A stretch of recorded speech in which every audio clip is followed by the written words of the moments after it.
So you've got a sink that gurgles every time it drains. Maybe you've caught a whiff of sewer gas coming up from the drain, and somebody told you that you've got an S-trap under there. Now you're wondering what exactly that means, whether it's actually a problem, and most importantly, how to fix it without ripping open your walls to run a traditional vent pipe. Well, I'm going to walk you through exactly how to install an air admittance valve, also called an AAV, to permanently fix your S-trap problem. This is a code-compliant fix that you can do yourself in about an hour. And stick around to the end because I'll share a tip that'll help you avoid the number one mistake I see homeowners make with these installations. Let's get into it. This is one of those repairs that sounds more complicated than it really is. Once you understand what's going on behind the scenes and why your current setup is causing problems, the actual fix is pretty straightforward. And honestly, this is a skill worth having because S-traps are everywhere in older homes. So let's start with the basics. Before we grab any tools, you need to understand why an S-trap is a problem in the first place. If you look under your sink right now and the drain pipe goes down from the sink, curves into a U shape, and then goes straight down into the floor or the wall without any kind of vent, that's an S-trap. The reason it's called an S-trap is because the shape of the pipe literally looks like the letter S turned on its side. Now here's why that matters. Every drain in your home needs a trap, that U-shaped bend that holds a small amount of water. That water acts as a seal that keeps sewer gases from coming up through your pipes and into your house. The problem with an S-trap is that when water drains through it, it can create a siphon effect. Think of it like when you suck water through a hose to get it flowing. That siphon pulls all the water right out of the trap, and once that water seal is gone, you've got a direct path for sewer gas to come into your living space. That's not just unpleasant, it's actually a health hazard. Methane, hydrogen sulfide, those are not things you want to breathe. That's exactly why S-traps have been against code for decades now. The proper fix is to add a vent to the drain system. A vent allows air into the pipe so that siphon effect can't happen. Traditionally, that means running a vent pipe up through the wall and connecting it to your main vent stack. But in a lot of situations, that's just not practical. Maybe the sink is on an island, maybe the wall behind it is an exterior wall with no access, or maybe you just don't want to tear into drywall for a bathroom sink. That's where the AAV comes in. An air admittance valve is a one-way valve that opens up to let air into the drain system when water is flowing, and then closes by gravity when the water stops to keep sewer gas sealed in. It does the same job as a traditional vent pipe, but it installs right under the sink. Most jurisdictions accept them now, but double-check your local code just to be safe. All right, first things first. Shut off the water supply to the sink. You'll find the shut-off valves right below the sink, usually on the wall. Turn them clockwise until they stop. Then go ahead and turn on the faucet to release any pressure in the lines. You're going to be disconnecting drain pipes, so grab a bucket and some old towels and slide them right under the trap area. There's going to be water sitting in the existing trap, and trust me, you don't want that on your cabinet floor. It's stale, it smells, and it'll ruin your day if you're not ready for it. While you're at it, gather your tools. You're going to need channel lock pliers, a hacksaw, or a PVC pipe cutter, PVC primer, and cement if you're working with PVC pipe, a 1.5-inch sanitary T-fitting, a 1.5-inch P-trap kit, a 1.5-inch air admittance valve, a trap adapter if your existing drain pipe doesn't have one, and a measuring tape. For most bathroom sinks, you're working with 1.5-inch pipe. If this is a kitchen sink, you might be dealing with 2-inch pipe, so just make sure your fittings match. Now let's get that old S-trap out of there. Start by loosening the slip joint nut that connects the tailpiece coming down from the sink drain to the top of the trap. Use your channel locks if it won't turn by hand, but be gentle. These nuts are usually plastic, and they can crack if you gorilla grip them. Once that's loose, move down to the slip joint nut at the bottom of the trap, where it connects to the drain pipe going into the wall or floor. Loosen that one too. Now you should be able to pull the entire S-trap assembly out in one piece. Set it aside and take a look at what you're left with.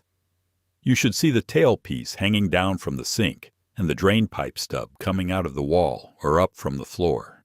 Take a close look at that drain pipe. If it's old galvanized steel or it's corroded, this is your chance to address that. If it's PVC or ABS and in good shape, you're in great shape.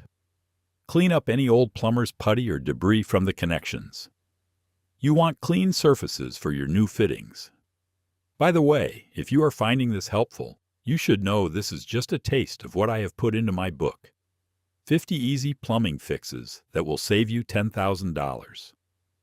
It covers everything from leaky faucets to running toilets, step by step with diagrams. You can grab your copy by scanning the QR code on screen right now, or just use the first link in the description below. All right, let us keep going. Here's where the real work happens, and honestly, this is the part where a little planning saves you a ton of frustration.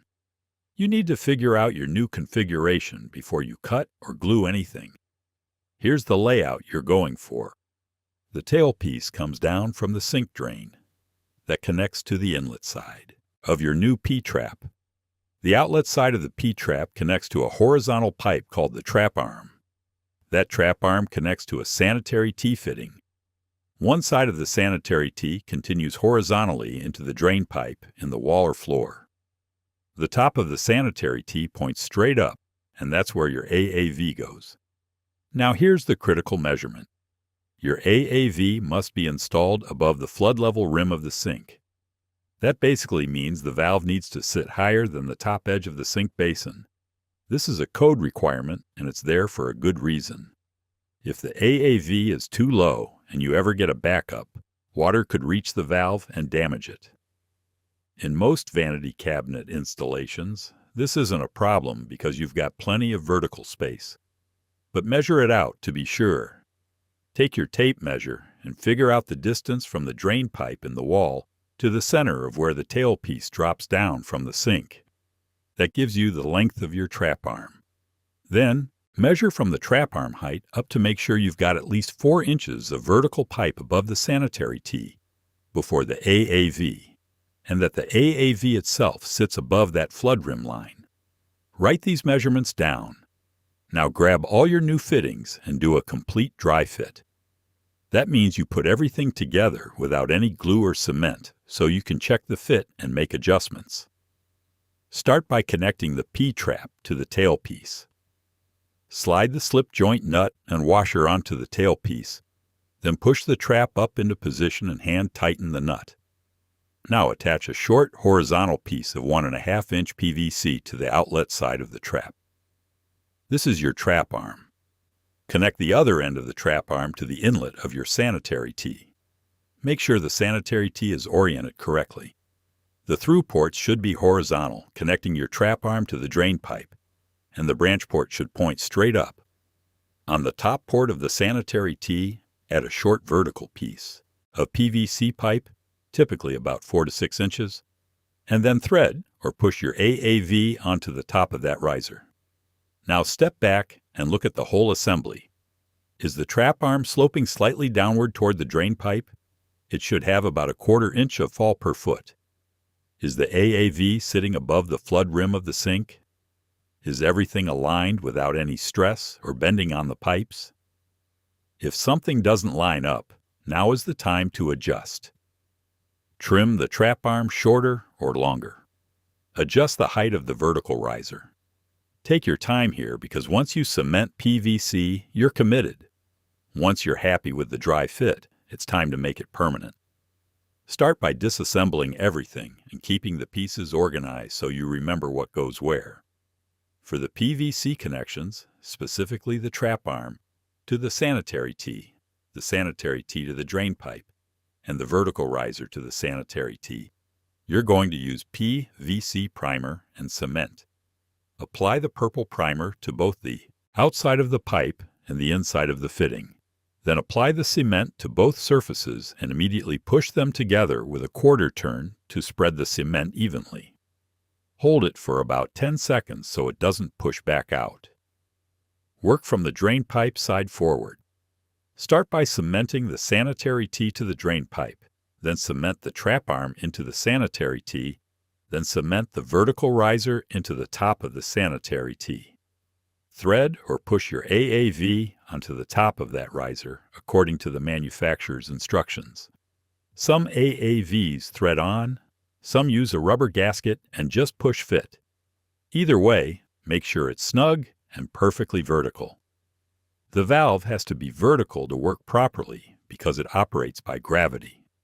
Now connect your P-trap to the trap arm and up to the tailpiece using the slip joint nuts and washers. Hand tighten first, then give each nut about a quarter turn more with your channel locks. Don't over-tighten. You just need enough to compress the washer and create a seal. All right, moment of truth. Turn your shut-off valves back on slowly. Let the faucet run and watch every single connection point. Start at the top where the tailpiece meets the trap and work your way down. Look for any drips, any weeping, any moisture at all. Let the water run for a solid 2 minutes. If you see a drip at a slip joint connection, tighten that nut just a tiny bit more, maybe 1/8 of a turn. If you see a leak at a cemented joint, unfortunately you'll need to cut that joint out and redo it. Now here's the real test. Fill the sink up about halfway and then pull the stopper and let it all drain at once. Watch the trap. You should not hear any gurgling, and after the water drains, there should be water sitting in the bottom of the P-trap. That water is your sewer gas seal. If the trap holds water and you're not hearing any gurgling, your AAV is doing its job perfectly. Let's go over some issues you might run into and how to deal with them. First, if you still hear gurgling after the installation, that usually means the AAV isn't getting enough air. Check that it's installed vertically and that nothing is blocking it. Sometimes people shove it behind stuff in the cabinet and restrict the airflow around the valve. Give it some breathing room. Second, if the trap is still losing its water seal, check your trap arm length. Code says the trap arm shouldn't be longer than about 5 feet for a 1.5-inch pipe, and it needs that 1/4 inch per foot slope I mentioned earlier.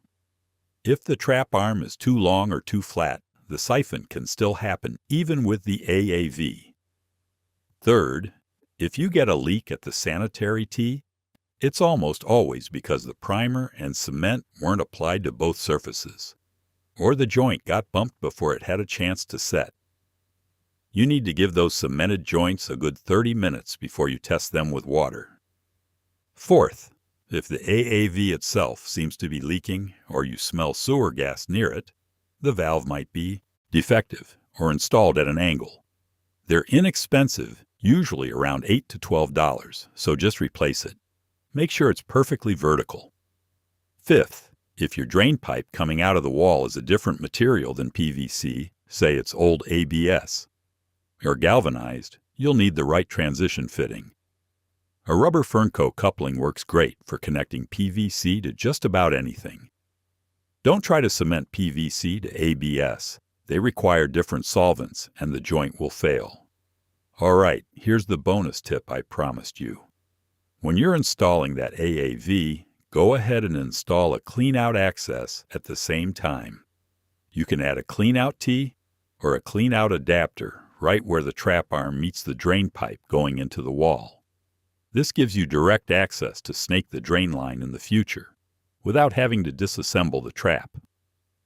I've been on thousands of service calls where the homeowner has a clogged drain, and the only way to get a snake in there is to take apart the whole trap assembly under the sink. It's messy, it's time-consuming, and if you've got cemented joints, it's even worse. A clean-out costs maybe $3 or $4 in fittings and adds 10 minutes to the job. But the first time you need to clear a clog, you'll be glad it's there. I put one on every drain I touch, and it's saved me countless hours over 35 years. That wraps it up. If this was useful, you will love the full book.